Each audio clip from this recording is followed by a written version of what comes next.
Good morning, people. That sound like my man. I used to watch this guy all the time, Mad Bitcoins. He used to start his videos. I don't know if you guys, any of you know this guy on YouTube. I used to watch him a lot when I kind of started getting into Bitcoin. Maybe about a year into Bitcoin, he would start his videos off like, "Good morning, Bitcoin." Real weirdo, but I for some strange reason I loved his videos. Anyhow, good morning, good morning, good morning. How are you guys doing today? I have just pulled up to the coffee shop. I'm gonna go in here and get me some good old coffee. Cup of J Snip Fold. Speaking of J Snip, I did see the video or interview he did with SGT Report. Thought it was good, you know. Overall, I thought it was good. I thought my man, the other guy, the data scientist or Intel programmer, I don't know, like his code findings, I didn't see anything that was like groundbreaking. It really showed anything. I think it's just a bunch of nonsense. But at any rate, so the interview that SGT did with Yang or Zhang, I can't remember the lady's name. Lynette, maybe Lynette. The interview he did with her, at one point the whole global one world currency thing came up, and I keep hearing this narrative come up across the internet all the time as like a conspiracy, as a conspiracy theory. It's not going to happen, people. Like, from an economic standpoint, it just isn't. It isn't feasible. It isn't even realistic to think that we would have a one world currency. And if people would just step back and think about why we can't have a one world currency, they would see it right away. Before I get into that, I forgot to mention, I did talk to Clif. You know, everyone who's really wrecking their brains about what coin or token that J Snip is talking about, that I don't know if Bix is talking about it, but just sit back, ladies and gentlemen. He said he doesn't know what token it is, so there are a lot of data sets coming in, data temporal markers, that he's uncertain about which one is the one. So just sit back, and once we find out, I'm sure J Snip will know, will be one of the first to know, and he'll let you guys know. So just sit back, and we'll wait for that. But at any rate, so the one world currency won't happen. Why it won't happen is because, simple fact, countries like to cheat. They like to have a leg up on one another. The way they cheat is through economics, export, import. So a country loves to have a weak dollar. So basically they like to have a weak dollar so that the cost of their goods are priced lower, i.e. inviting external or other countries to come in and purchase their goods, which in return will increase their GDP. You know, it'll increase their exports, so they make more money. So this is why countries like China, you know, they peg the yuan to the dollar at a fixed price to keep that ratio right where they would like it, because the yuan was, you know, creeping up. It was gaining strength, and a few years ago they made a crazy call and actually pegged their yuan to the dollar at a fixed rate. Remember that. And fairly recently, I made a lot of money on this one to the contrary, Great Britain last year unpegged their currency.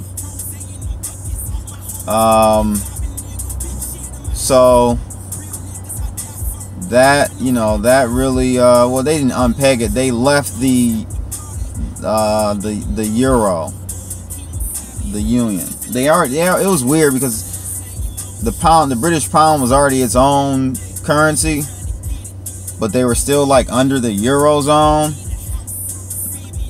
Weird stuff. So anyway, they left the EU because it just doesn't make sense, and that is exactly what I mean by that. Like, you can't have a centralized one world currency and think that all of the countries are going to work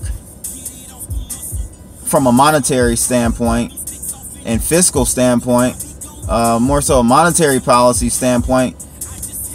How can they work?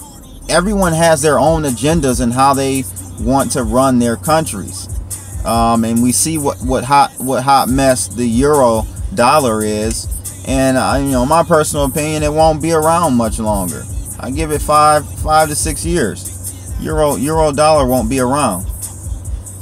Everyone will go back to their own currencies. Greece, Italy, all the countries that are in the eurozone, for as far as the euro dollar. I think there are 22 odd countries, I believe, or maybe it's 40 something. I can't remember how many countries are in the EU in the dollar, EU dollar. But yeah, it's not going to work, ladies and gentlemen. It just simply isn't going to work. And so, weaker countries enjoy higher purchasing power without having to produce more goods and services. That's just what it is, So just keep that in mind next time you hear the one world currency thing. It's not going to happen.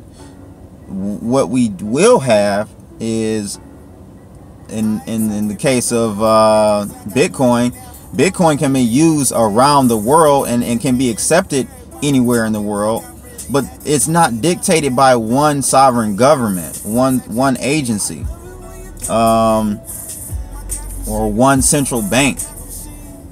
So you'll never have as a means of currency on a day-to-day basis. There won't be a one world currency. It just won't be. The SDR is a almost like it's a basket of many currencies in one. But even that, I can't really say I can see the SDR being a one world currency. Though that would be the closest thing to that idea, is to have something like that. But again, it just convolutes everything and restricts sovereign governments.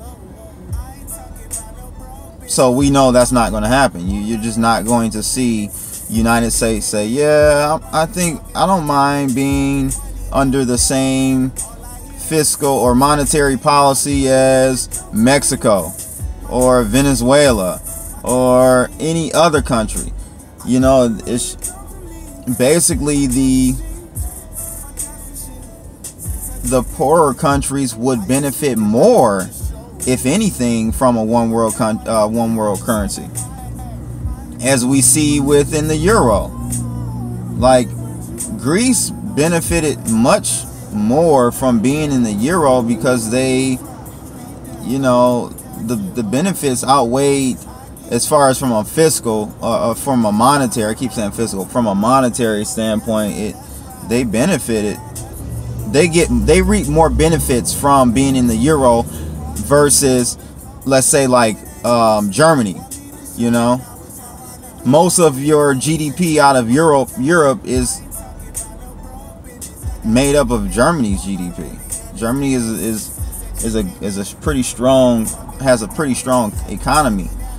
So they're holding up all the horrible countries like Spain and Italy and Greece Cyprus, you know, a lot of these countries are on the verge. Portugal, a lot of these countries are on the verge of kicking the bucket. So again, one world currencies won't work. Bitcoin will be used around the country, around the world, I should say. But it's not dictated by one country. It has its own. It's all math. It's the protocol. It only has 21 million tokens. It's not any one country's currency, and I really don't see any country adopting Bitcoin as their sovereign currency, because again, it takes the power out of their hands, and we all know that what the governments of our countries love to have, and that is power, money, power, respect. So that's it for today, ladies and gentlemen. Make sure, if you like this video, make sure you click that thumbs up. Make sure you subscribe to the video, to my channel, if you really enjoy the content that I put out. And if you do subscribe, make sure you click that bell. That will allow you to be notified for each and every video that I do. Try to do one video a day for sure. I'm also on Steemit, which is a great platform that more and more people should join. It's a platform where you get paid for your contribution to the social network. We need something like that. Someone has actually dropped in the Webbot room something that an idea like that they're trying to do with videos, like a decentralized YouTube type of thing, which is going to be interesting to see. But Steemit, definitely, you know, follow me on Steemit. I'm on Instagram and I am on Twitter, so holla at your boy. Last but not least, please join our Webbot chat room, all things Clif High. If you're a fan of Clif High, you would definitely enjoy yourself in there. We talk about cryptos, we talk about you know, deep state stuff, you know, governments, you know, all types of woo-woo stuff. So just come join us. It's just not cryptocurrencies, which is what makes it unique. That's it, ladies and gentlemen. It's your boy Crypto Blood. I'm out. Holla.